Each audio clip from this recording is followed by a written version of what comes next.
Good afternoon. How are y'all doing? Good. Did everyone get cookies and milk? Anyway, tea. Okay. Anyway, welcome. My name is Tristan Johnson. I'm one of the deans in the college, and I work closely with Dr. O'Reilly and also our co-op faculty, Michael Schwartz, in the TNET program. So it's a pleasure to be here. Welcome you all to the fall 2018 orientation for TNET. It's a pleasure to be here and welcome you to campus. If you turn around, you see all the green trees in the back. They won't always be green. Sometimes it will be brown and sometimes it will be white. That's right. So it's a pleasure to be here. Have I met anybody before? Okay. All right. So it's a pleasure again to welcome you. As part of the College of Engineering, the MGen program, which holds 4 degree programs, TNET, IoT, Information Systems, and also Computer Systems Engineering, we comprise about, believe it or not, about 55 to 60% of the graduate students at Northeastern in engineering. So it's a pleasure to have you all here. And I just want to say that as you're here, you're working hard. Your vision for your future is to probably gain the skills you need to be competitive in the job market, right? In the workforce, right? Some of you, it might be to find a girlfriend. Some of you, okay, you might have that, or find a boyfriend. That's fine. That's not our vision. Our vision is that you're happy and productive citizens of the world. So it's a pleasure to have you here. As you go through your education here, most of you probably will never, ever talk to me or see me again, and that's a good thing. But if you do need to see me or need to reach out to me, I'm the person. If you can't get a hold of him, I'm the person that you would reach out to, or co-op faculty.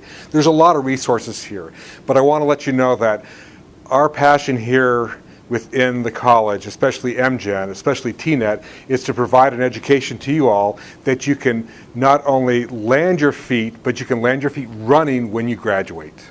And that incorporates not only top courses that have been vetted with top faculty. In Dr. O'Reilly's program, TNET, he has primarily industry professionals that come here after they go to work and teach you of what they're doing. And that's been very, very successful. Also, we have excellent industry professionals coming back to Northeastern and working to help prepare you to interview and to seek jobs and to align your career goals with appropriate jobs with our co-op program with Dr. Schwartz back there. So these things are very, very important. And so I just wanted to share with you that we take great pride in what we do. But part of what we do and part of the program is also you. So we are your academic family. So I don't know all your parents or all your uncles or cousins or whomever, but they have sacrificed a lot for you to be here, okay? Even if you're smart, very, very smart, there's a number of people that have made this opportunity available to you. Also, we are part of that network. We're not blood related, that's fine, but we're your academic family. We still want to tell you what you need to do to land the ground running. So you're going to start running right now, right? You're going to run through the program. But it's not because we want to harm you, it's because we want to help you. So in the military, there's a thing called friend or foe, right? A friend is someone that is actually with you, working with you, collaborating with you. A foe is someone that's trying to harm you. So if you look at us here, we are your friends. But remember, a friend is not one that just tells you what you like to hear and says only sweet things. A friend is someone that tells you what you need to hear. So again, we are academic family, not your actual personal friends, but we take great pride in what we do. And when Michael Schwartz comes to you and says, look, you want to go on a co-op, but these are the challenges that you face. That's what you want to hear, right? So when I teach my class, I do have some of your students in my class, my project management class. When I take the opportunity to give them feedback, I say, do you want the real feedback or the fake feedback? And guess what they always tell me, right? They want the real feedback. You are sacrificing a lot too. We recognize that. But there's a lot of other people sacrificing for you. It's up to you. We have provided the opportunity. It's now it's up to you to seize the opportunity. As we talk about successful students in the program, successful students going on co-op, the students who own their program, the students who own the search process, the development process, the professionalism, when you own it, then it's yours. You walk away from here, it's yours. Those are the people who are the most successful. Okay? We do see people from time to time that are a little bit lazy who have a success. But long-term success, it just doesn't happen that way. People have to own things. So that's why you have mentors here, you have student services, you have support staff, you have faculty. They're here to help you. We're all here to help you. Oftentimes you don't like the answer we have.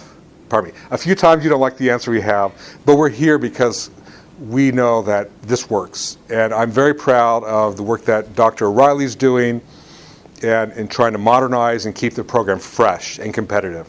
And this is what he's been able to do, and he's been successful at it. By the way, last year there was a little bit of gossip about TN students not going on co-ops. This is from when I was in India. You guys get co-ops, but you also work hard. Now, whether it's because he does a good job in selecting you, right?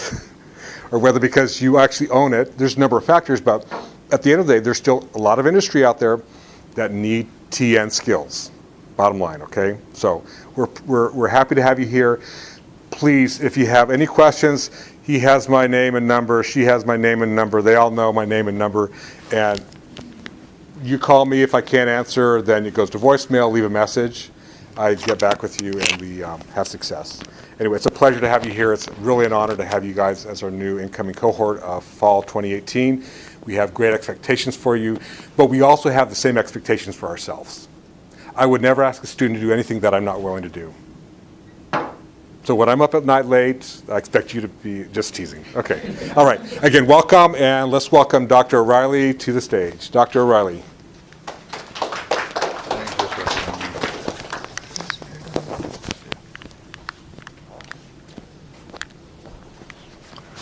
Okay.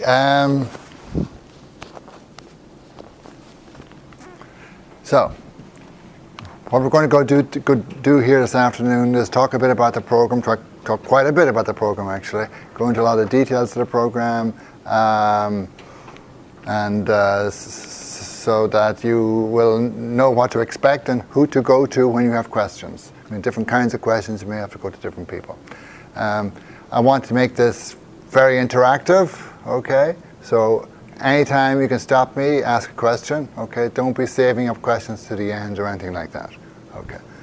So we'll start off by dealing with some very kind of basic issues about the program. Let's set up here. You've already been introduced to Natalie over here, who is the student service person and responsible for this program, and will be able to help you with a lot of, registration issues. Hopefully you won't have too many, but it does happen. And who is also then, when you're ready to graduate, will also be and she'll also be responsible for handling any kind of petitions you have, and a lot of those forms, those nasty forms that we ask you to fill in and sign. And also, when you get ready to graduate, she'll be the person who will clear you for graduation. In other words, make sure that your GPA is okay, that you've taken all the right courses, check everything out, and then sign on the dotted line, say you're ready for graduation. Okay. So, and that's the reason for a lot of the paperwork, is to make sure that, especially when you take courses that are not officially part of the program, that they all have been authorized. And back, we have Professor Schwartz back here, who will be your co-op coordinator, who will teach you the career management course, and then will afterwards help you find a co-op job, hopefully, okay, and guide you through that whole process. Okay, so the title of the program is Telecommunication Networks, as you're aware. It used to be called Telecommunication Systems Management, but we changed about 2 years ago to more accurately reflect the content of the program, which is a large part of the program is obviously networking, Okay? And this is a program that was set up across 3 different colleges here. Engineering, obviously, but also the College of Computer Information Science and also the College of Business. These days it's called the Moore McKim School of Business, or the acronym used is DMSB, but that's the business school. Okay, now this is a terminal degree, in other words, a degree that it's there's no PhD afterwards, right? And the goal of the degree is to prepare our graduates for industry. Okay, it's not intended to be a degree that you go on and do PhDs, although a very small number of the students who've been on the program have gone on into PhD programs, but it's a very, very small number, and it's not the goal of the program. Okay, so there's no thesis or anything like that in this program. Okay, you can do a project, but there's no thesis. Any questions? Okay.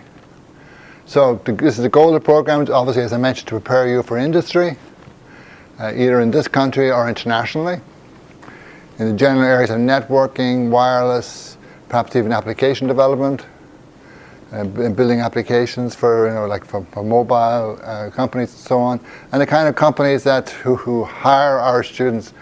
I guess it's everything, right? I should broaden this out. Service providers, these are traditional kind of network kind of companies, equipment suppliers and so on, application developers. In the past couple of years, a lot of our students have got jobs with AWS, with Amazon, with Facebook. I mean, so it's a much broader scope than here, because if you think about it, companies like Facebook, for example, have their own networks, right? And they want network engineers. Okay, in fact, they really like people with a combination of software skills and with the networking knowledge, because most software engineers don't know much about the network. Okay, so they like that combination. Okay. So the degree requirements here, it's a 32, a minimum of 32 semester credit hours.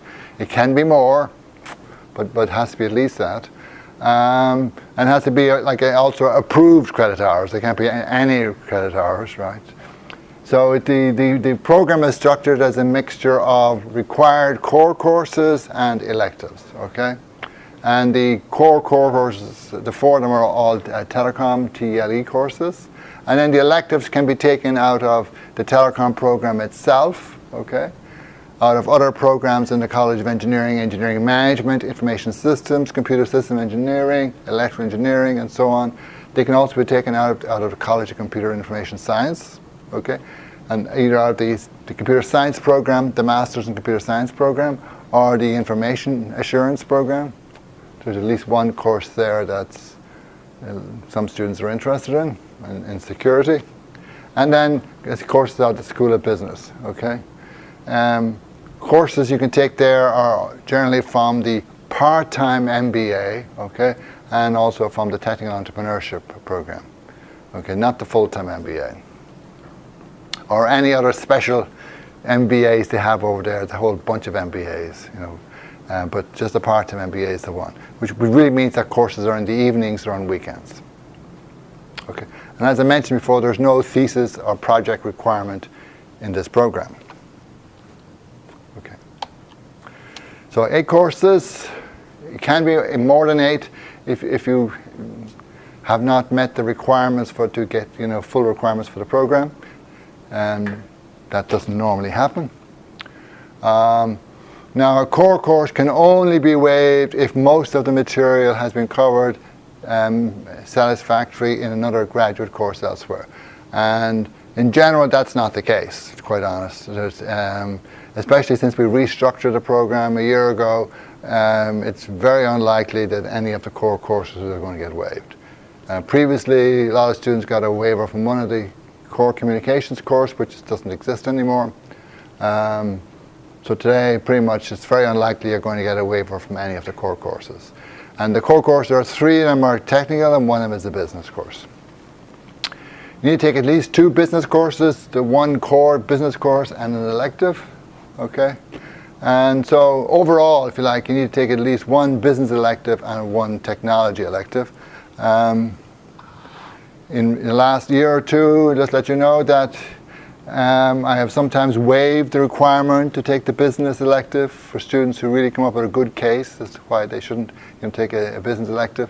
I don't ever waive the core business elective, but I have sometimes waived the elective for the requirement for an elective for the business side. Okay, so these are the 4 core courses. The first 2 have been around a while. I mean, the content has changed. But the last 2 were offered for the first time last year. Okay, so these are 2 new core courses. Not new now, but they were, as I say, in spring of this year, they were offered for the first time. And again, both of them are going to be available in the fall, but not for first-year students like you guys, because you have to take this one here first before you can take either of those 2 courses. Okay, but hopefully you'll take them in the spring. Okay, spring 19th semester. Now all courses here are 4 credit courses, so 4 times 8 is 32. And you should note that if you do take courses in the business school, for example, the courses over there, most of them are 3 credits, so you have to be very careful in adding up, especially if you're international students. 4 and 3 don't make 8, okay? And the minimum requirement, you have to be at 8 semester hours every semester, except maybe the last semester where it can be less. When I say every semester, I'm talking about fall and spring. Summer doesn't count, okay? In summer, you can take no courses. You could take a course, you can if you want to, but you don't have to. Okay, so there's no restrictions, there's no constraints in any way in the summer. So all these courses are offered at least once. In fact, at the moment, they're being offered every semester, every fall and spring semester. And you have to get a B- in each of these courses, okay? Which hopefully you won't have any problem doing. And just note here that the first course here is a prereq for the next 2, the third of the 2 ones in blue there, 5350 and 5360, which is why that course has to be taken first. And really that is a mandatory course for students in their first year. At least the full-time students in their first year, you should be taking that course. And there's a lab that goes along with it. Okay, I just note before, in case you have questions, that we have at the moment we had posted 1 section of that class which is full, right? And there's some of you in a waiting list. We have just opening up a second section, okay? So there'll be 2 sections of this class, okay? One on Saturday morning and the second one on Wednesday afternoon, okay? And so there'll be loads of seats for everybody, okay? Because we do want you to take that course. If you haven't registered already, if you're on the waiting list, we do want you to take that course this semester, okay? Questions? Okay, very quiet so far here. Okay, just a slide on the lab here. Just say is a 0 credit course. We'll have multiple lab sessions, 2 or 3. There's 2 on the schedule. They may actually break it up into, depending on the number of students, there may be more than that. And the different, so that would be, organized within the classes themselves. If there's more than 2 sessions, they will organize that. The TAs will organize that. Okay. So electives. Okay, so they fall into 2 general categories. Okay, you got technical electives and you got business electives. And in general, I have to say that most students, right, focus on the technical. Now, I've had a few students who focus on the business, but they have been in the minority, okay? Most students focus on the technical side because they want to get a technical job when they graduate, okay? So these are 2 broad areas, communications, networking, and software development in general. The business side, then there's engineering management, project management, and there's courses on. We have a course on policy and a whole bunch of courses on marketing in the business school. And there's a whole bunch of very interesting business electives, especially for anybody who might be interested at some point in starting up a small business. So in general, there's 1 course from the business and 1 from the technical. Okay. Now we have a list of electives I'm going to post. Okay. And they're the prescribed electives. It is possible to take courses that are not on that list, okay? If you do, you need to get my permission ahead of time, okay? And you need to fill in a petition form to be signed by me. And in that case, you get an okay.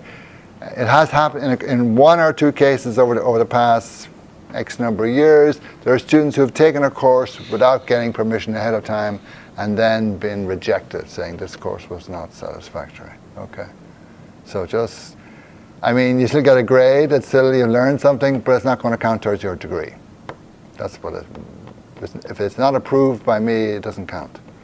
Okay. So, assuming you want it to count, okay, most people do, okay, get it approved, okay. Ask me ahead of time.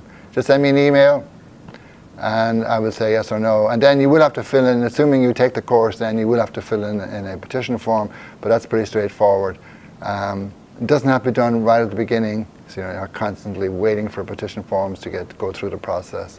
But do get my permission ahead of time before you take a course that's not on the list, okay? Don't assume because somebody else told you I approved it for somebody else. I mean, this is, so-and-so told me that, that I got approved, That might have been a special case, okay? There may have been some reason for that one to be approved for that person, which it wouldn't apply to you. So if you're interested in taking a course, and many of you will be, I know that, okay, just get permission ahead of time. Okay, email is the easiest way to do it. If I need more from you in terms of why you want to take a course, I will ask you, okay. Because sometimes people come up with some very strange courses, sometimes. Somebody at one point wanted to take a course in real estate. I could never figure that one out, okay. Okay. In the business school, not in engineering. Okay. So these are the current, I think, pretty much all, I haven't really checked, I think they're fairly sure. These are the communication network electives that are in the catalogue for the 2018 for you guys, okay? And the catalogue changes every year. There's a catalogue is a PDF on the website, on the Northeastern website, and it lists what everything about that each program at Northeastern, what the requirements are, all that kind of stuff, and what are the courses and so on. And it changes from year to year. So since you're starting here in fall 18, okay, or spring 19 maybe, for some of you guys maybe, fall 18, that's the catalogue that applies to you, okay? And so if changes occur in the future, those changes don't apply to you, okay? Or anything happened in the past obviously doesn't apply to you, obviously, either. And again, that's something that Natalie and the Student Service Group track. They track, because they check and see what year did you start the program, and that's the catalogue that applies to you, okay? So just be aware of that. So these are some of the telecom ones that are in the catalogue at the moment, okay? The two in the middle are being offered this semester, IP telephony and course on SDN. And then there's in computer science, these are approved courses here. I think network security has been offered. And so this one, the second one as well, but that's only an online version. And then down here, the first one is, I think the first one is the only one that's been offered this semester. Okay, so these are those ones. Some software electives, the Linux course, which is being offered, course on mobile application development and computer science, the Java course in CSYE, network structures, that's also been offered this semester, and I think all of these have been offered as well. So, but there's the number of software courses here is not as huge, but there is this one's not been offered. Okay, data science engineering with Python. That's not on this year. But I mean, there's a lot of courses in computer science and in computer system engineering and information systems that you can take, but just make sure you get my permission ahead of time. Okay. There's a lot of choice in software courses. Okay. And the other thing we need to talk about is prerequisites. A lot of courses will have prerequisites. In other words, a course you have to take before you can take that course you want. In some cases, some departments or programs are very, very insistent that you have taken the prerequisite. In other cases, the professor or the program director may waive that. may allow you to take the course without the prerequisite if you can convince them that you have that, you know that material. So it varies quite a bit, okay?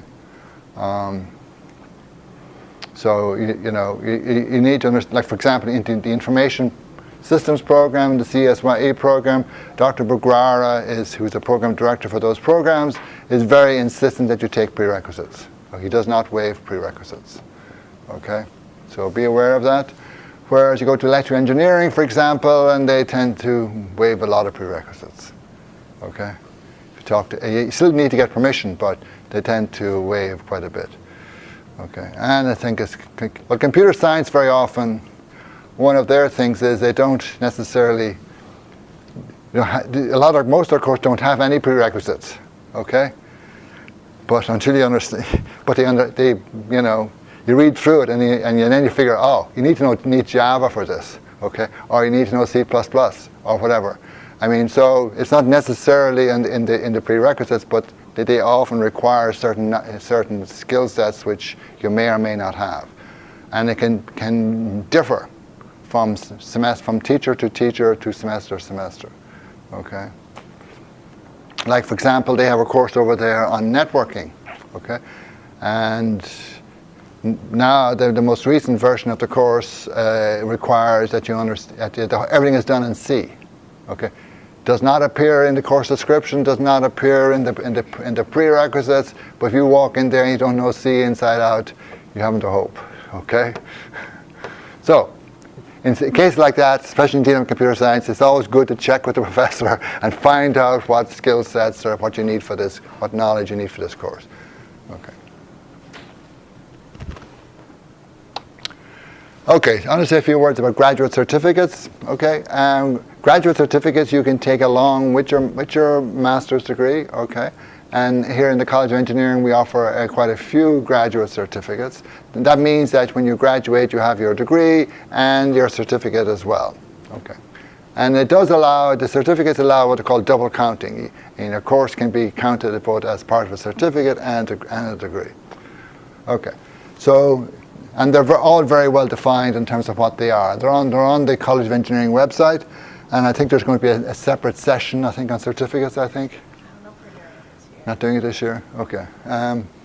But they're essentially on the website, and you can look at all the various certificates.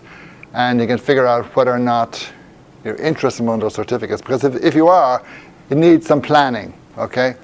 Because you need to make sure that some of these courses have to be taken in a certain sequence and things like this. You need to, you can't decide in the last semester, oh, I want a certificate. Not going to happen. So it's 4 courses make up a certificate. Okay, so 16 credits. So those 4 courses in themselves need to have a GPA of 3.00. So not just overall the whole master's degree, but in those particular courses needed as well. Now, there is a constraint in terms for international students, and I think you're all international students, is that you must complete the certificate in the same time period as your master's degree. Like if you're graduating, say, in December 2020, or for example, you need to finish your certificate exactly the same time, or before then, but not afterwards. Okay, so if you've only taken 3 of the courses in a certificate, you cannot stay on for an extra semester to finish the certificate. This is immigration rules, okay? It's not Northeastern rules, it's immigration rules, okay? When you graduate, when you finish the requirements for your master's degree, you must graduate and leave Northeastern, okay? You can't stay on and, I mean, if you've got a job in the area, right? I mean, you probably could come in and take 1 course, you can do that. But you're not going to be a full-time student in Northeastern anymore, okay? So that's why I say it takes a little bit of planning to make this happen. Okay, so there's a whole bunch of these. I'm not going to go through them all, but some of the ones that might be of interest to you are computer system engineering, data mining engineering, engineering management, technology systems management, which is another kind of business-oriented one, and one of the telecom ones, of the 2 telecom ones, is broadband wireless systems. Okay. I've looked at most of these certificates, and not just these, but all the certificates. And as far as I can see, you probably need to take one, if you wanted to get a certificate in one of these areas, except for maybe the last one. Okay? you will probably need to take an extra course, okay? So instead of taking 32 credits, you may have to take 36 credits. So for example, your last semester, you might have to take 3 courses, whatever. Or it depends how it works in terms of your schedule, you know. But that may not be the case. You may come up with some configuration that you can do it all within the master's, make the master's degree and the overlap, and so there isn't exactly a complete one is a complete subset of the other, right? That there's not one outstanding. The IP telephony systems is not open to telecom students. Okay. This is the broadband wireless systems one, which is available to you guys. Data networking, along with the lab, 5350, one of course in ECE and wireless communication systems, and TELUS is 6100. Okay, they're the 4 courses. So these 2 are basically core courses for telecom anyway, for the TNET program anyway, and these are both electives. So in that case, if you want to get that certificate, if that's your interest, then that's all you need to do. Okay. Any questions? Very quiet. Okay. Okay. And there's also another certificate, which is more on the business side, a certificate in technological entrepreneurship. Okay. And this comes from the business school. Okay. And over there, it's 12 credits for a certificate. In engineering, it's 16 credits, okay? Both cases, 4 courses, but as I mentioned before, courses in the business school are all, most of them, the vast majority of them, are 3 credit courses, okay? So they've got 12 courses, and they've got a whole selection of courses that you can choose from in the general area of technological entrepreneurship. And the courses either they're ENTR courses or they're TEC courses, and there's a whole bunch of them, okay? So if you want this certificate, okay, the way to do that, you should take our 4 core courses, right?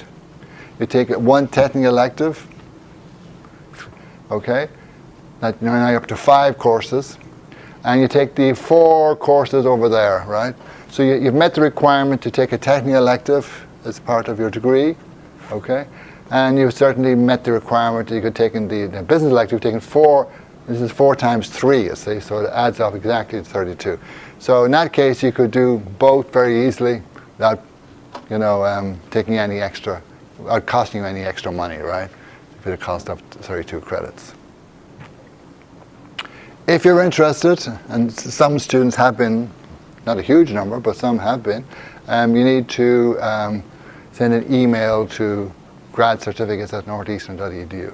One of the big advantages of doing this, of becoming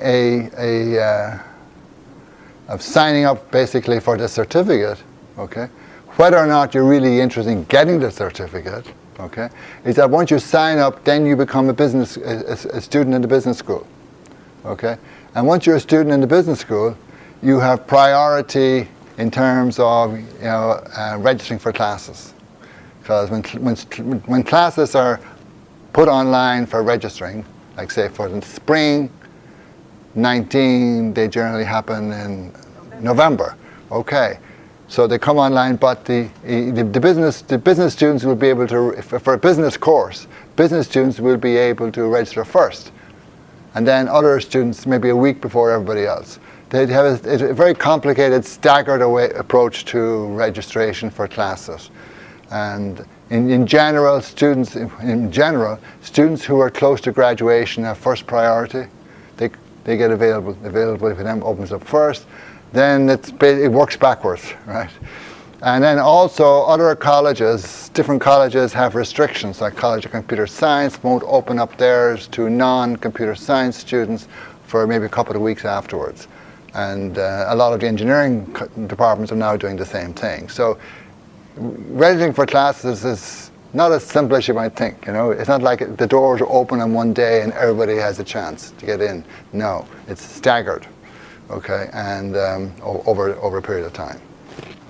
Anyway, so one way of jumping the queue, basically, if you're interested in taking some business courses, is signing up for this. Okay. Okay. So course planning. Okay, so what course should I take? And it's always a big question. And how should I plan my schedule? Okay. So in general, I recommend that the core courses, at least the technical core courses, should be taken as early on in the program as you can. Now, if you're not interested in the business side, really, okay, then I recommend that you hold off on the business course toward the very end.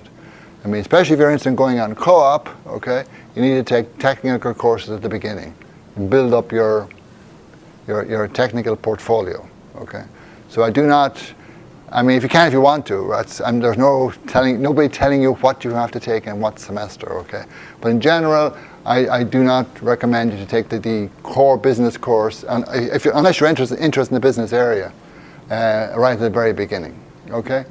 Now, make sure you understand there's dependency between these core courses, like the 5330 courses, there's a prereq for the other two.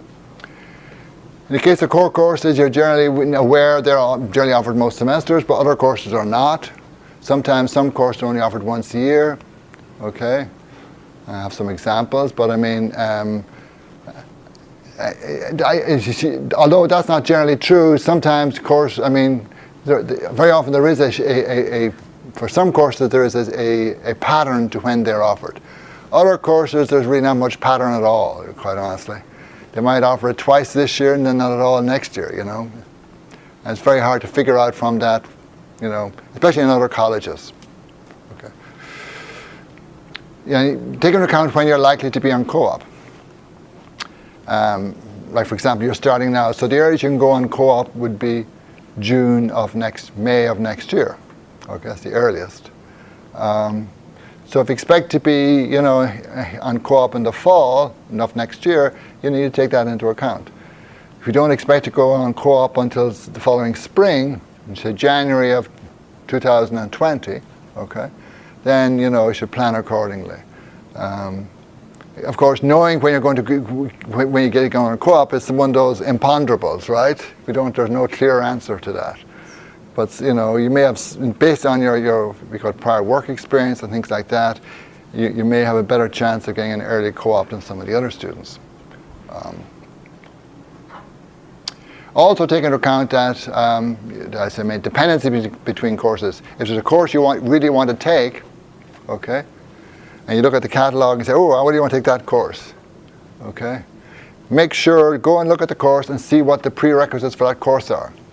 Okay, and especially if they're from a department or a program where the prerequisites are really mandatory, make sure you've taken those prereqs in advance. I get lots of cases of students come to me, I want to take this course, and I said, do you have the prereq? No. Well, why didn't you take it last semester? You know? Oh, I didn't think about it. You know? Well, a bit late. I mean, you know, you need to plan, okay? You need to think ahead.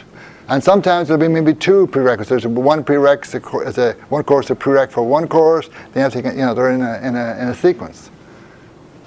And if it's something you really want to take, you may have to go through that whole sequence. It may not be possible to short-circuit it. So, you know, look at these things and look at what courses you might want to take at certain points, and make sure that you have all the everything ready for that course. The summertime, there's very few courses available. Okay. Now, summers at Northeastern are interesting. Okay. Because we have 3 different summer semesters, okay? We have a long summer semester, which starts in May and runs through August, like a regular semester. And then we have short summer semesters, one that is just May and June, it's called Summer 1, and then July and August is Summer 2. And these are 7-week semesters. So if a class normally met, say, twice a week, okay, now it meets 4 times a week. Okay, or if a class had 1 meeting a week for 3.5 hours, now it's going to have 1 meeting a week, or maybe more likely 2 meetings a week for 3.5 hours twice, right? So everything is doubled up. Okay, they're very intensive, very intensive. So because of that, in engineering, we offer very few, short-term courses. So summer 1, summer 2 courses. It's just not possible to learn the material or to write code, or whatever it might be, make it so dense in such a short period of time. It's not good education, right? Now, for business course, it can be quite different because there you have to read more and read faster, I guess, because everything else is obviously accelerated, but it's not the same level or it's a very different kind of intellectual activity as taking an engineering or computer science course. So, if engineering and computer science, if they're offered during the summer, tend to be the full semester, okay? Full summer semester. A lot of business courses are going to be summer 1 or summer 2. Business courses can be useful to you. Say, for example, you're on a co-op, and your co-op finishes in May, and you have one course left to take, okay? You can take a course in summer 1, and then you'll be out of here by the end of June. Okay, officially you won't graduate until August, but you can, if you have a job offer, you can start working in July, if all the requirements are met. So there are some advantages to taking a business course like that in the summer semesters, especially at the end of your program. Okay, so just keep that in mind. Okay, any questions? Yes, finally a question. Okay. You said in the summer you can take courses. Is there any minimum limit to take? No, you don't have to take anything. No, you don't have to take anything. One course, right? Huh? I can take one course of 3 credits and. Yeah, if you want to, or take nothing. Yeah. In general, you can take 2 courses a semester. Not in the summer, mind you. I mean that's one of our rules, but. Yeah, you can certainly, it depends on if you're in a hurry to graduate, taking a course in the summer is a good idea. Most students are not in a hurry to graduate, unless they've got a job offer at the end, then they may be in a hurry to graduate, but otherwise they're not. So it's generally not an issue. And there's a lot of other things you can do in the summer. If you haven't gone in a co-op or whatever, you can work on your technical skills, you can, projects, a lot of stuff you can do. You can do, get certificates. You can do a lot of things you can do to certifications, which you can do to bolster your profile and so on, and your knowledge base, besides taking courses. Because there are a lot of resources here at Northeastern which you can lean on during the summer. Okay. In your last semester, okay, you cannot be on, you have to be on an on-ground course. So sometimes has occurred, students who, say, finish their co-op in, say, the end of July, and so they want to graduate in August, end of June, and they want to graduate in August, and they want to take a course in summer 2. Summer 2, generally speaking, has very few courses, right? Nobody wants to teach in summer 2, right? July and August, okay. And sometimes the courses that are available are courses that are online, okay. That won't work for international students, okay. You have to have an on-ground course. In other words, immigration needs to know that you're physically here on campus, okay. Because if you're online, you could be anywhere, right. So they want to know that you're physically here. So you have to have some course, something that's that the OGS can say that this student is here on campus. Okay. All these things are things that have turned up in the past, right? These are all issues. Not for everybody, mind you, but for students. Okay, so this fall, these are detecting electives available this fall. Okay, I think it's complete. These are the 3 telecom courses elective that are available. Now some have prereqs, some have don't. So if it's a prereq, so it means you probably can't take it. No. The first one, yes. The co-req is the data networking class, which I'm sure you're all going to be taking. So you can take the Linux course. If you know Linux already, this is Linux basically for beginners. Okay. If you know Linux already, and some of you may have worked in Linux and so on, I don't recommend you take it because you're essentially wasting your time. You're better off learning something new, okay? But for those of you who don't know Linux, especially for a lot of kind of QA kind of jobs, this is a good knowledge base to have. You learn scripting and things like that, okay? So I do recommend it for students who, especially for, I say, a lot of the co-op kind of positions are out there. It's a good course to have, and it's a good knowledge base anyway for a lot of different things. So, the computer science course in network security, that's got prereqs, obviously. That's a heavy-duty networking course. Really good course. I do recommend it for those of you interested in security. Okay, but not in your first semester. Okay, not in your first semester. And then there's a bunch of in the CSYE and the information systems programs, which are both in the MGen group. This is the first Java course, which I recommend if you don't know Java. Because the other thing is a lot of the other courses which are in the information systems and computer system engineering require Java, but they not just require Java, they require this course. Professor Bruguera won't allow you to take, for example, the network structures and cloud computing course unless you've taken this particular course. Okay? You may say, oh, I've worked on Java for years, I know all Java. Won't work, okay? So that's one case where if you're looking at something you want to take down the road, maybe you should take that course, either this semester or next semester. Okay, we also have as I know, IoT program, and this is one of the core courses in the IoT program, which is, there's a prereq. The prereq is a networking course. But it could be, you could take it in the first semester maybe, because it's not heavy in networking, but as long as you have some networking, might be okay. There's a database course, which is open, no prereqs. And this one here, I think it's got Java again as a prereq.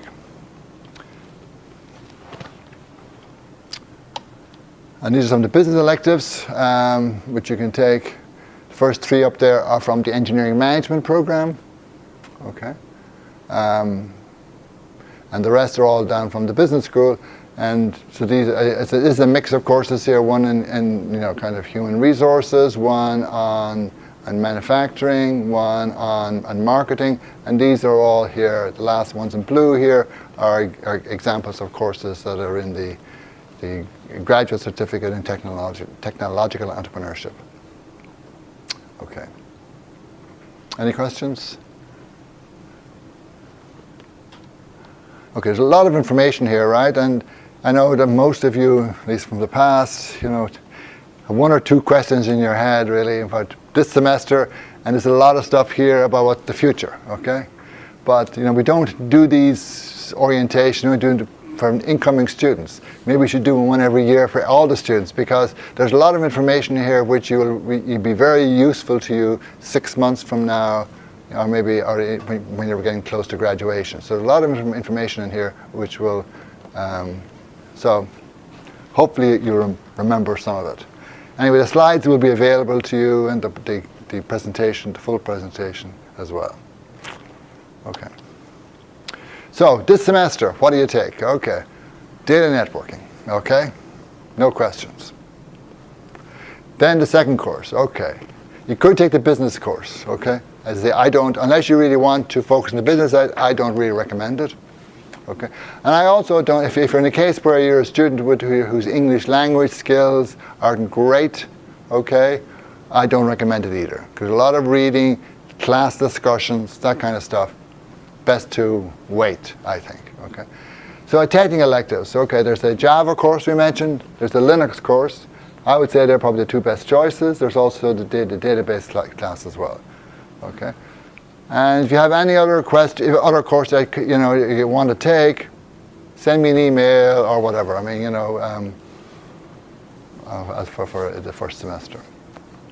Now there's some students here, Global Pathway students, right? Any Global Pathway students here? One. You're Global Pathways, right? Global Pathways? No. Just you're only one. So you registered for which class? Which class have you registered for? 5330. Data networking. Okay. The question then really is, a question. Maybe we'll talk offline. Your English language skills need to be fairly good for that. So you might be better off, and you're saying, taking one of the other courses, maybe taking the Java course, maybe. Just one. You're only taking one course, right? I only take one course. One course, right. But this might be a better course to take. It's a programming course. Might be better than this one. That's what would be my recommendation. And then you can take, in the spring, when you officially become a telecom student, right, then you can take the data networking, Data networking course is a fairly intensive course, right? And, I think in your case, well, the Java course is too, but I don't think to the same extent. It's much more focused. Might be a better course. Okay. Okay, other questions? I was just wondering, is it possible to take two electives, both the object-oriented design and the Linux? Don't take networking? No, and including that. You want to take 3 courses? In general, I do not recommend taking 3 courses in the first semester. I think it's on a future slide. Because of the fact that you're coming to a new education system, very different from what you're used to. And I think there's a lot of students will have some problems in transitioning, right? Taking 3 courses in the first semester is not recommended.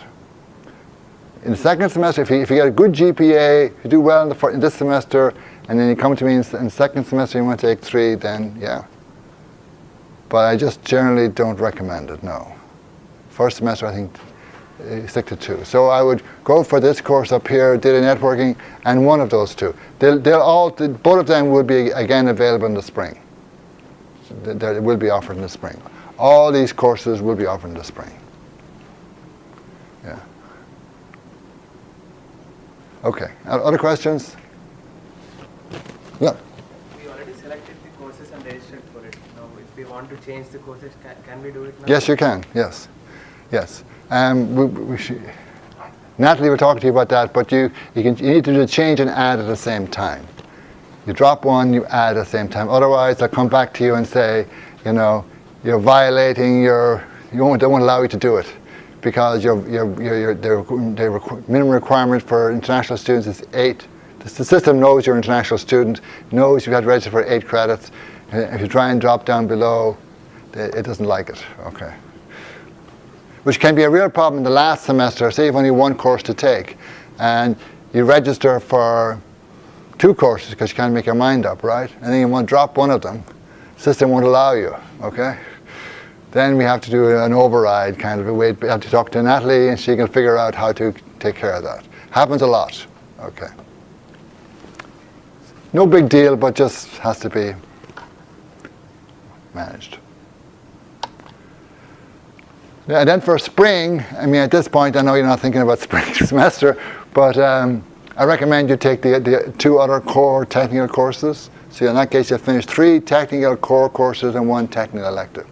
And I think that will, for most students, that's a good idea in terms of getting ready for co-op and so on. Okay.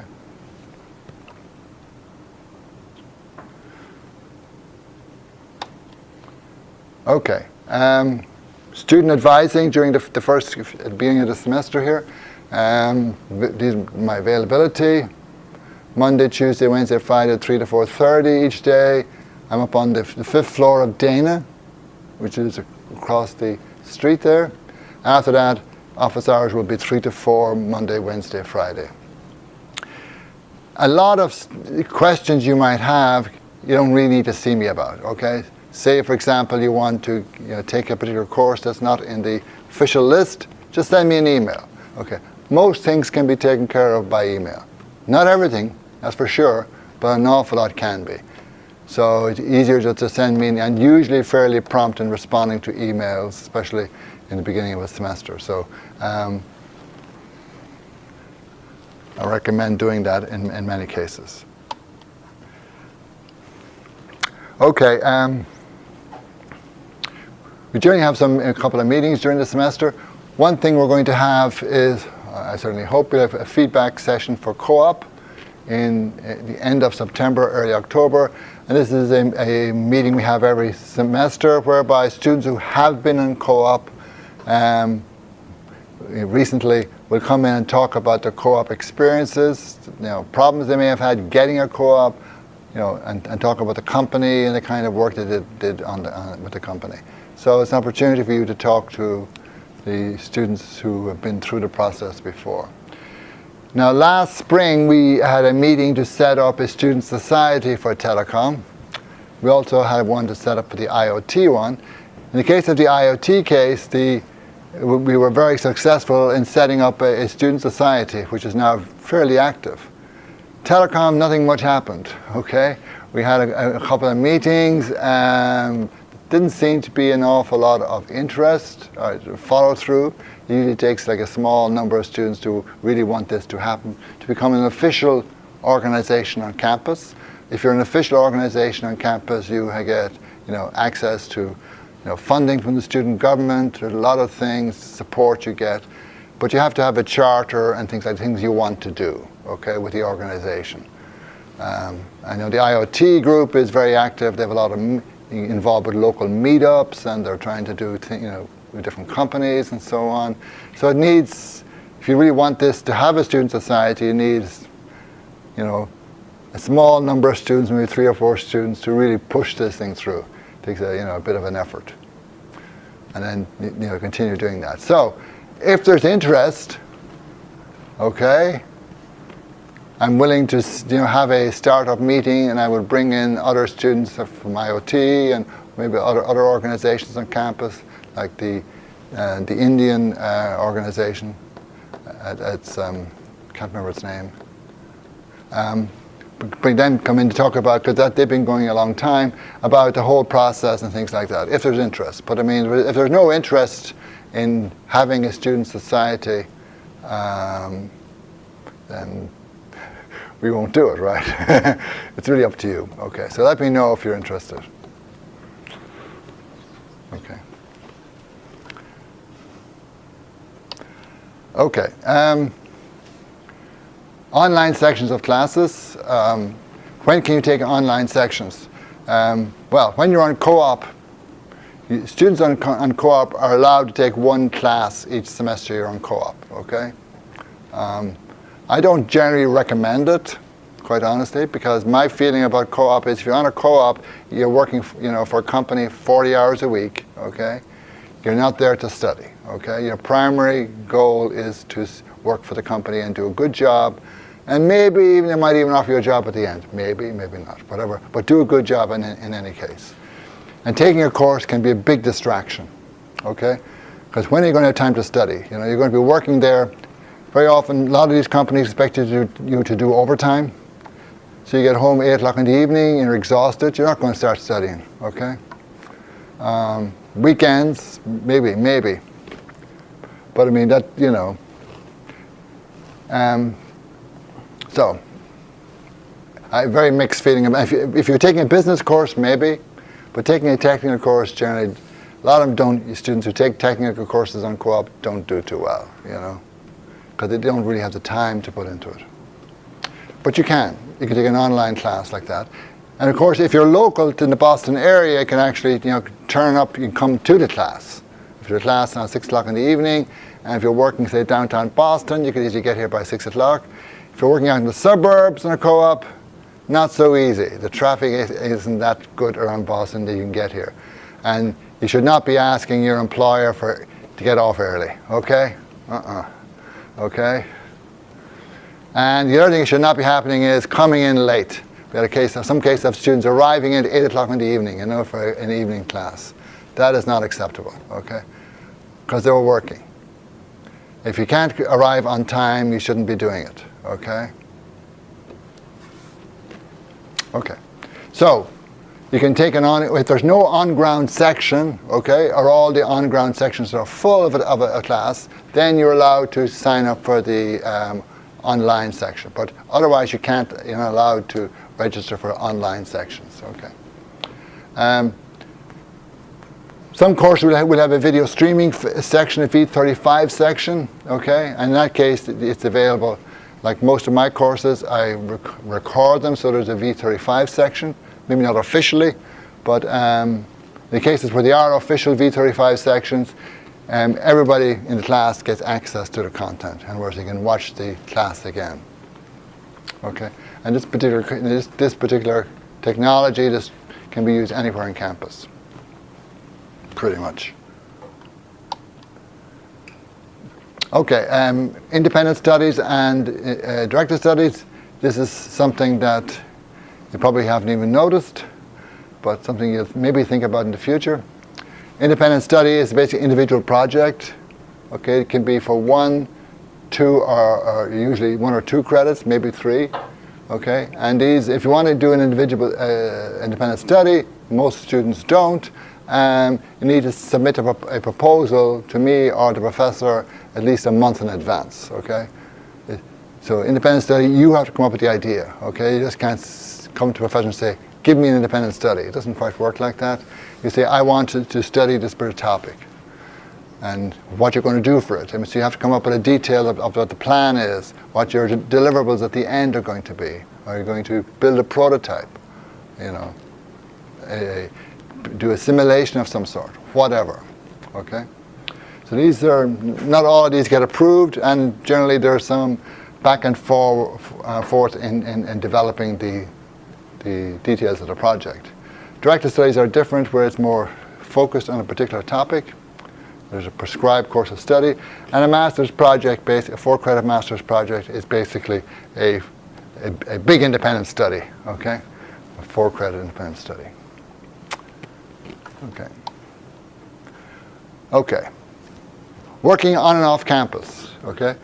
I'm just making sure you're aware of this. You're allowed to work on campus for a maximum of 20 hours per week. Okay. It can be one job or it can be multiple jobs, but it's a max of 20 hours per week. Okay. You cannot work off campus unless you're on a co-op, okay, or on what's called using pre-OPT. Okay. Only conditions you can work off campus. Okay. Nothing else. Okay, you're all on F1 visas, right? Okay. Students on our programs are not eligible for research assistantships or teaching assistantships, or call it stipended researching assistantships, where you actually your tuition is taken care of. Okay. However, many of our courses, if not all our courses, require we use what we call course assistants or graders. So if you're interested in that, and they're often called TAs too, right? But they're not TAs in the sense of being the stipended TAs. And this can you only get this if you've done well in a course. So if you take a course like data networking, and you get an A and you're outstanding in every way, then the next semester you can apply to be a TA or a course assistant on that course, okay? And you can be employed, you're paid by the hour, okay, up to a maximum of 20 hours. So many of the students will be employed maybe for 10 hours. So we try to have multiple students involved. So it's not available in your first semester. It could be available in your second semester if you do well in the class. So excelling in a class is the basic requirement to get this kind of position. Okay, not the only requirement, because you obviously, it depends on what the job is. If it's just pure grading, it might be okay. But if you're doing kind of more tutorial work and helping other students, then how well you interact with other students and so on, those kind of soft skills may come into the play in deciding who gets the job. Okay. So kind of things would be grading assignments, running labs, providing tutorial help, doing some mentoring, that kind of stuff. Okay. But these opportunities are available, and if you're interested at the end of the semester and you've got a good grade, just send me an email and say, I'm interested in being a TA or course assistant on, say, data networking or whatever class you've taken. If you get a C or something like that, not much point in sending me the email. Okay, you have to do well, get an A or an A minus. Okay, really. Okay, policies and procedures, and now I'm going to hand over to, finally, right? Keep me greeted. Okay, get this open up here. This is here, isn't it?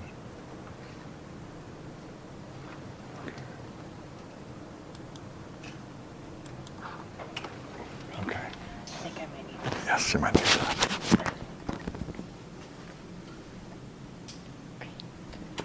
Thank you. Well, hello everyone.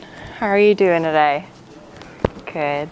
I know I see a couple familiar faces from office hours, and I know I've emailed a few of you, but welcome to Northeastern officially. I hope you're all excited to be here.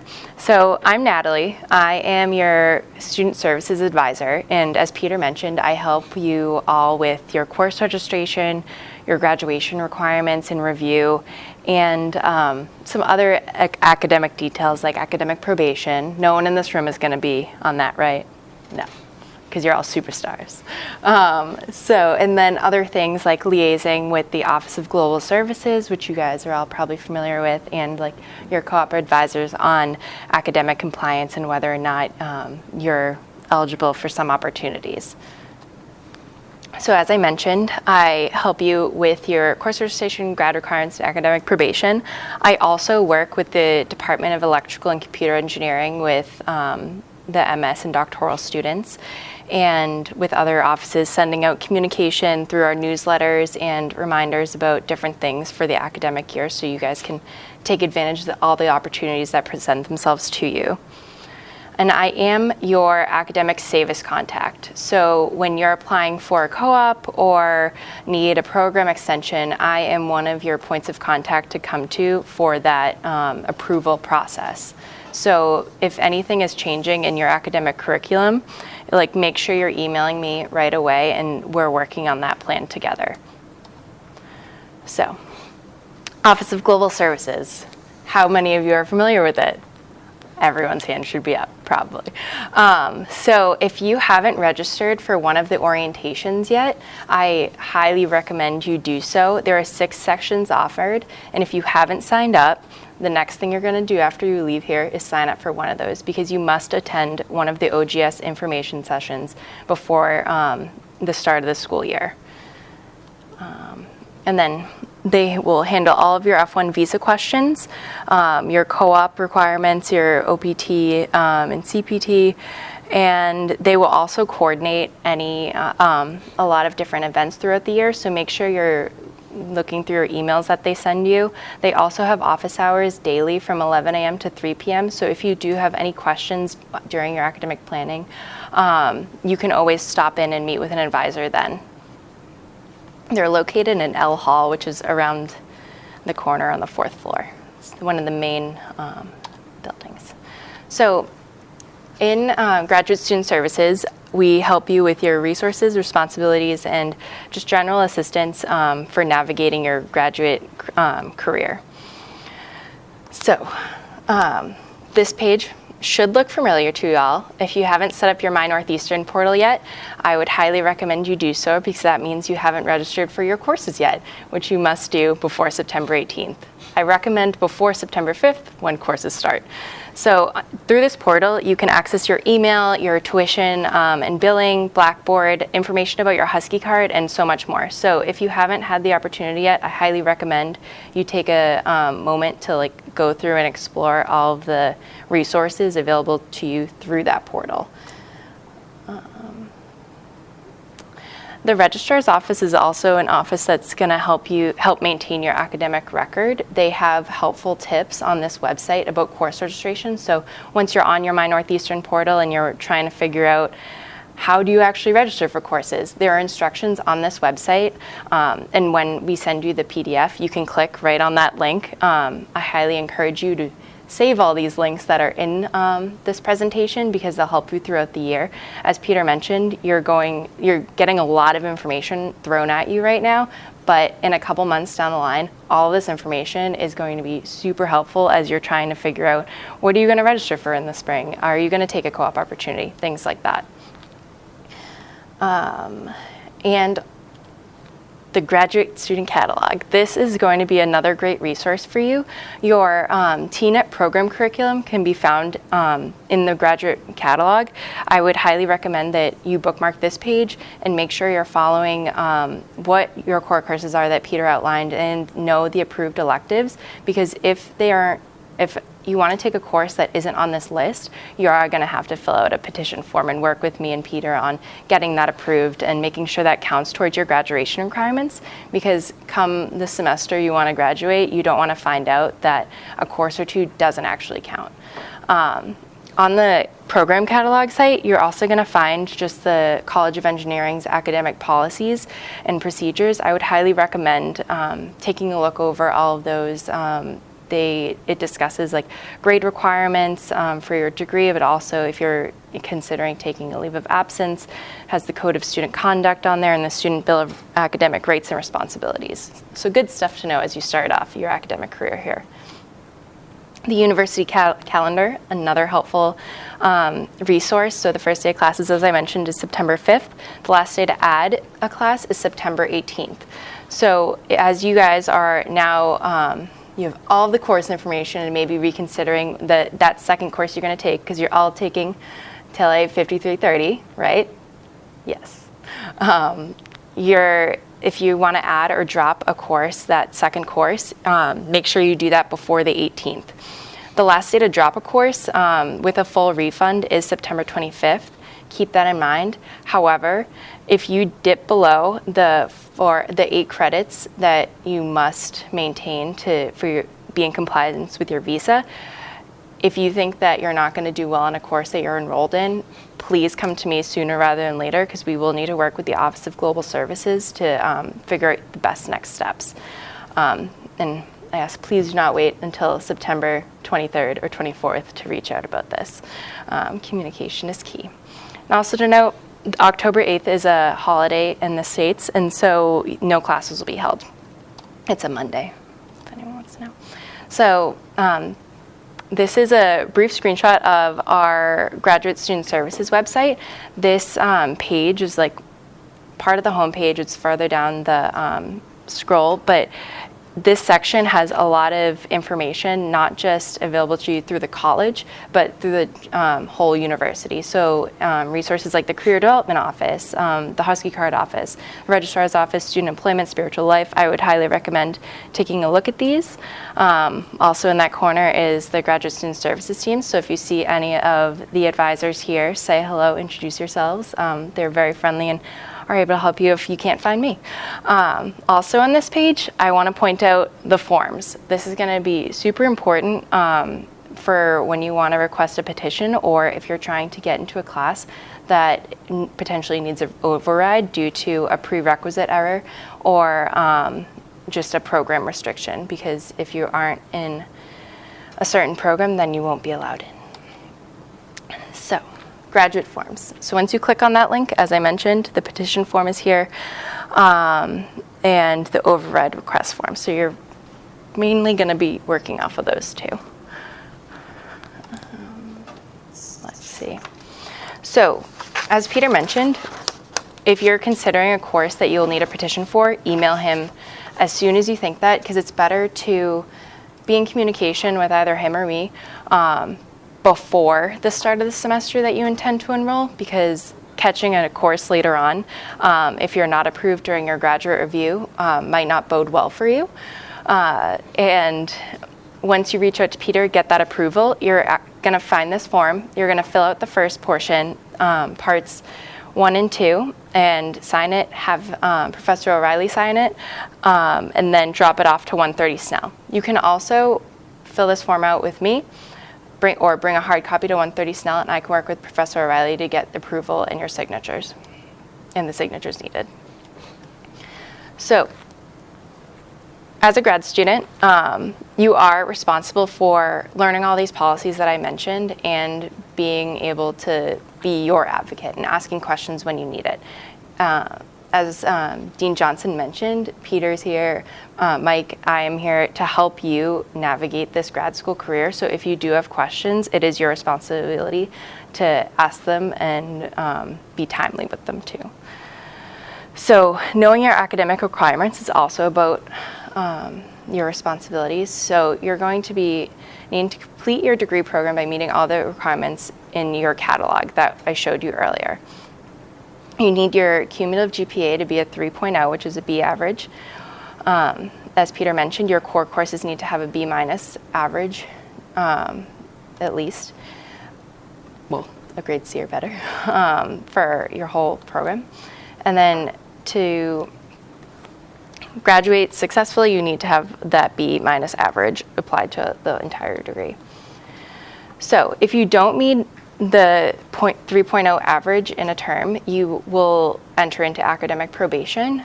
This doesn't happen often, but when it does, you need to make sure that you're aware of the policies moving forward and the plan you need to take for the next semester to hopefully get off of probation and back into good standing. If you ever go on to academic probation, I'll be reaching out to you. You'll have to make an academic plan with me and Professor O'Reilly to then move forward for the next semester. And if you are successful in that plan, you'll be off in good standing. Assistance. So course registration. As I mentioned, I'll be helping you with that. If you have any issues with adding or dropping a course, as this is one of the big things, because as Professor O'Reilly mentioned, you are capped at that 8. So if you're looking to, let's say, swap out a course now, you're going to have to do that simultaneously. So this is a screenshot of what you may see. This might look a little different because I've heard that the student portal has changed, but the actions are similar. So when you're going to drop a course, you're going to find it, and then you're going to select a down arrow and select drop. Before you submit the changes, you must add another course. So you can add a CRN. That's usually the most helpful way to add a course because there are different sections. So that CRN number, that course registration number, is the exact course and time and location that you're wanting. So when you are trying to register a course and you come up with like a program restriction, you'll be needing to submit a registration override request form. So a program restriction can be because like you're not in a certain class, and that class may be restricted to only students within, say, the engineering management program, but you'd want to get in. So you'd have to petition to be accepted in that course, and this is the form that you'd use to do so. And you would submit this to 130 Snell. So as Professor O'Reilly mentioned, there are online courses available to you. I won't go over those these in detail, but the V35 sections you are allowed to take, but you must take at least one on-ground course during a semester as an international student policy. So the Office of Global Services will say that, but a College of Engineering policy is that you are only taking online courses if you're on a co-op or if you are a part-time student. So courses outside of the College of Engineering, this is an example of just some courses of another program, but if you're looking to take a course in the business school or the College of Computer Information Sciences, I believe, then you're gonna reach out to me and I'll work with you and my equivalent in those colleges to help you get the appropriate program restriction overrides to get into a course. Maybe we're talking about a different kind of codes they get back in terms of restrictions, college restriction, different ones because they have to go to different places for different. True. So yes, so for a college restriction, you're going to have to work with that specific college, and you would reach out to the appropriate student services advisors in there to help you with that. But I could also, when you bring them to me, the override forms, like I can help you navigate like where to direct and like what restriction to go over. So if you're ever encountering a restriction error message, you can feel free to email me and we can work through that together on a case-by-case basis. So for the first 2 weeks, our office will be holding extended office hours every day of the week. On Mondays, Wednesdays, and Thursdays, we'll be available from 1 to 4, and on Tuesdays and Fridays, 9 a.m. to 12. If you can't meet with me during any of those times, then I recommend that you email me and we can set up a time. After the first 2 weeks, our regular office hours are Monday, Wednesday, and Thursday from 2 to 4 p.m. And when you come to office hours, make sure you have your NUID course information, and if you're trying to register, the CRN that you're trying to get into. If it's not about course registration and a general question, then make sure that you're identifying that and like the reason why you want to meet when you sign in. How to reach me? Best, like with Professor O'Reilly, is emailing me. This is my email, n.russo@northeastern.edu. Walk-in hours, as I mentioned. But if you can't meet during those office hours, I ask that during the semester you email me like within 24 hours so we can schedule a time and a clear reason for the appointment so I can just help plan and best assist you. I do only work from 8:30 to 5 every day, and I don't generally respond outside of those hours. But if you do email me during the day, I would say I'm relatively prompt on email. So that would be the best way to reach me. Academics are important, but reaching out and joining the Northeastern community is also equally important. So I just included a couple links to some groups and resources on campus that you might be interested in. Also, you're in school in an amazing city. I would highly encourage you to get to know the Boston area while you're here. Take a look at the event calendar that I've included, but also just exploring the different neighborhoods, trying different places to eat. Yeah, so what's next? OGS orientation, attend classes, and connect. Questions? No? Okay. Peter, Mike. Who's next?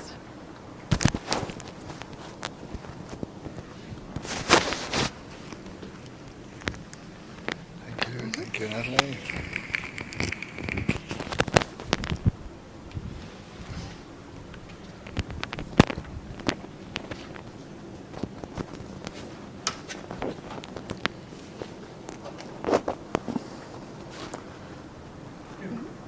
Yes. I'm just curious to know, if you don't have a strong networking background, how is the transition going to networking? If you do not have a strong networking background. Okay. Well, the core course is the telecom networking, the data networking course. And I guess we'll find out pretty soon whether or not, I mean, that assumes basically you have no background in networking. But he goes, fairly quickly. I mean, so you need to be involved from day one, really, in that course. But that there's no requirement that we've had students come in from other areas, even from non-engineering backgrounds. You are in engineering? Yeah. Yeah. But we've had even non-engineering students come in and been able to handle it. So I guess once you get through that course, you should be plain sailing, really. But all the networking stuff is based on that course. So that'll be the real test, I guess. Right. But it does not require, prior knowledge of networking. But I mean, in your case, you will probably have to make sure that you don't drop behind, from the beginning, Make sure, I would recommend really that you get a copy of the textbook, Carosi and Ross book. I think it's a very well written book. And especially if you don't have a previous background in networking, there's a lot of stuff that you can read there that's very useful, I think. So I would recommend that, and be prepared. But once you get into after the first few weeks, you should hopefully be okay. If not, come and talk to me or talk to Professor Sridhar. Yeah, because he's an excellent teacher, and but knowing that there's somebody in the class who doesn't have that background, will help him. Yeah. are video recorded, right? No, no. Not all. No, I record my classes using this technology called Integrity. Most of the faculty don't, no. They may be. Are we allowed to use our mobile? Are you allowed to use your own recorders? I don't know. It's actually a very good tool It is. to use. And Well, if the professor has no, I would ask the professor. I don't know of any policy saying you can't, but I think the professor would need to know that you're recording him. I would ask his permission. I think that's the. You're talking about audio recording or video recording. most probably video. Oh, video. Okay, okay. I would ask the professor. Yes, Thank you. and probably if he says no, that's it. That's all. I haven't been asked that question before, so. Thank you. Sure. Other questions? Okay. Okay, I think we've covered pretty much, registration, co-op, when we talk about co-op, yeah, I think most of these things we have. Okay, a couple of points here. The 8 credit stuff. We limit the number of credits you can take in a semester to 10, okay? The idea being that you can take, 2 courses, for example, 2 4-credit courses, and in the first semester or the second semester, you can sign up for the co-op course as well, which makes 9. But we also make it 10 because in case you take 2 business courses, 2 3 credits, and a 4, that makes 10 as well. That's the one case where, that's okay. In general, I do not recommend taking more than 2 courses in a semester. Certainly not in the first semester. Most cases, students are not unless they say a hurry to graduate. The other problem with having, even if students only want to take 8 credits, for a lot of other departments and so on, they allow students to register for 3 or even 4 courses. And what I found then was students were registering for a bunch of courses they had no intention of taking, right? So they were filling up a lot of classes. And so that the projected numbers for a class were way out of line. Sometimes we had class, like there were 25 students registered, right? And by the time class started, we're down to 5 students, Because students had no intention of taking the class, but there was like a backup option kind of thing. Yeah, and that, to me, and in some cases we were, offering classes when the number of students who would take the class weren't really enough to make the class viable. So that's large reasons why if you do want to take 3 courses in a semester, and especially coming towards the end of your program here, you may want to take 3 courses in your last semester, just send me an email and I will generally approve it. As long as your GPA is okay. If I think your GPA is kind of marginal, I might not approve it because I say, I don't want to put you on academic probation. But in general, if your GPA is okay, at last semester, 12 credits is fine.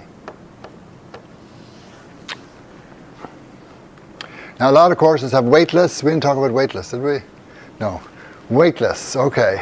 So you can join a wait list for a course if it's full. And the way the wait list operates basically, when somebody drops a course, and then the first who's top of the queue, right, is going to be asked, do they want to take this class? And I believe they're given 24 hours to respond, okay?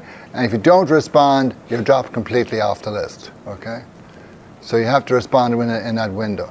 So sometimes when you look on a class, you might say, oh, there's 38 students registered, but the class can take 40 and there's a wait list of 15. How can that be? Well, that means that some students have dropped the class. Some of the students have been asked, do they want to join the class from the wait list, but they haven't acted yet, okay? So that still means that there's a wait list, okay? But it has happened in some cases, if students way down the bottom of the wait list have, maybe not at 15, but maybe certainly in the top 10, have made it into the class. That certainly has happened. Because sometimes students just join a wait list, because when you're in a wait list, you're not really, it doesn't count towards your number of credits. So students can often wait list for multiple classes. And then they, depending how things work out, to get into this class over here, and then they still leave their waitlisted registration there, but they have no intention of taking that class. So that happens. Okay, last point down here. Check out courses in advance. Okay. Now, if you're not sure about what classes to take, okay, or say you can't decide between 2 classes or maybe more than 2 classes, obviously you're going to register for one of them, okay. But my proposal is that you should go to all the classes you're interested in. So if there's another class that you're interested in, but you're not registered for it, or you maybe you're on the wait list, you should still go to the class, okay. And for the first 2 weeks during that add drop period, it's quite normal for students to show up in classes who are not registered. Once the drop date has happened though, you should not be attending a class if you're not registered, okay? But during that window, and if during the first meeting of any class, okay, the professor will hand out the syllabus for the class. And the syllabus will describe exactly what's going to get covered in that class, what he's going to do. Usually it's a breakdown by week or certainly on a bi-weekly basis, what the topic's going to get covered, how the course is going to get graded, and all things like that. Book required, all those kinds of stuff. He will basically lay out a map for the class for the semester. So you really want to find out what it, also you'll talk about what prior knowledge you need to have, what the real prerequisites for that class are. Especially as I mentioned before in computer science, sometimes the course might require Java, but it doesn't nowhere does it say that, right? He will describe exactly what you need to know. Or if you maybe need to know some aspects of probability or whatever it might be, that's not actually written down somewhere. So that gives you a good idea in terms of what the course is going to be like. And a lot of students at that point say, wow, this is much more than I expected, right? I'm just out of my league, But you're told right up front. But the thing is, if you go, then you decide, oh, I need to go to another class. But if you haven't gone and checked that class out, you won't know what the syllabus is, or you start looking around for some friend who might have gone, But it's best you go yourself, really. So if there's more than one class you're interested in, I recommend you go to the first meeting of the class, get the syllabus, and then you'll know what that class is about and whether or not it's something you think you can handle, whether it's something you're interested in, or whatever. Okay. And it's pretty normal. Now, the only reasons you can't go, really, if the classroom is full, okay, if there are no seats, then, registered students generally have, obviously, first priority, right? You can't go in there, right? But other than that, there's generally no problem in turning up in a class and for the first class of any schedule like that. Any questions? Grade the course? How exactly is that? What all factors are involved in grading a course? In creating a course? Grading. Oh, grading a course. Oh, what can be involved in grading? Now, yeah, that's the other thing you should recognize, yeah. Each professor decides how each course is graded, okay? Independently, okay? So each professor will have its own policy for grading. And only that, and if you get a grade that you don't like, okay, you can complain to the professor, but if he says no, right, that's it, okay? You can't go higher than him, right? They have complete control, okay? What goes into a grade? Well, it could be written exams, obviously. Very often it's a midterm and a final. Could just be one midterm or one final. Could be multiple midterms. I used to give 2 midterms and a final. I don't anymore, it's only 1 now. Homework assignments, okay? It could be a project of some sort. It could be, when I say a project, it could be a software development project. You write some code, individually or in teams or whatever. I could have multiple assignments like that. The assignments can be, traditional kind of problem solving, or it could be things like that. It could be anything. He'll also make clear at the meeting, in the syllabus, in terms of when collaboration is allowed and when it's not allowed. Okay, you may say you work on these things together, but these things you have to do individually.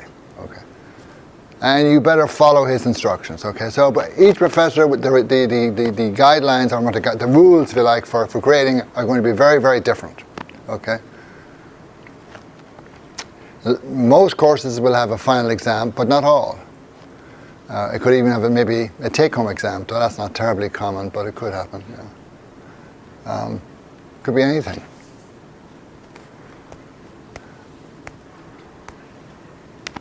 Any other questions on grading? Good question. Okay.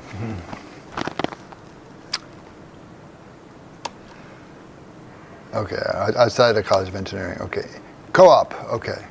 I'll start with this general one on co-op first. So what is the goal of co-op? It's education in your subject area and in the student's professional practice. Okay, so education in terms of working in industry. You're allowed one co-op per student on this program, and the duration can be, we say, more like 3 months, 4 months, up to a maximum of 8 months. No longer than 8 months. The minimum is 13 weeks. The professor for telecom students is Professor Schwartz, who will be talking to you shortly. He'll talk about this course. It's a 1-credit course, which you can take in the first semester or the second semester if you're interested in co-op. Okay, not everybody may be interested in co-op. Okay, but if you're not interested in co-op, I still think it's a good course to take, because of the fact that at some point you're going to be looking for a job, right? So it's a good training in terms of things like resumes and things like that, interviewing skills and so on. And then while you're on co-op, you register for this particular course, or it's done for you, co-op work experience. And as I mentioned before, you're allowed to take a maximum of 1 course per semester while on co-op, and the summer counts as 1 semester. And the rule is you have to come back to campus after the co-op and be here for at least 1 semester. Okay, that's an immigration rule. Okay, so if you finish a co-op in December, for example, you have to come back for the following spring semester. Okay, taking, as I mentioned before, at least 1 on-ground course. Any questions? Yes. Requirement for co-op. Sorry? What is the minimum requirement for a co-op? You need to complete 1 year of graduation or 6 months, 1 semester? No, you do have it here. No, I think it's on our slide. You need to have completed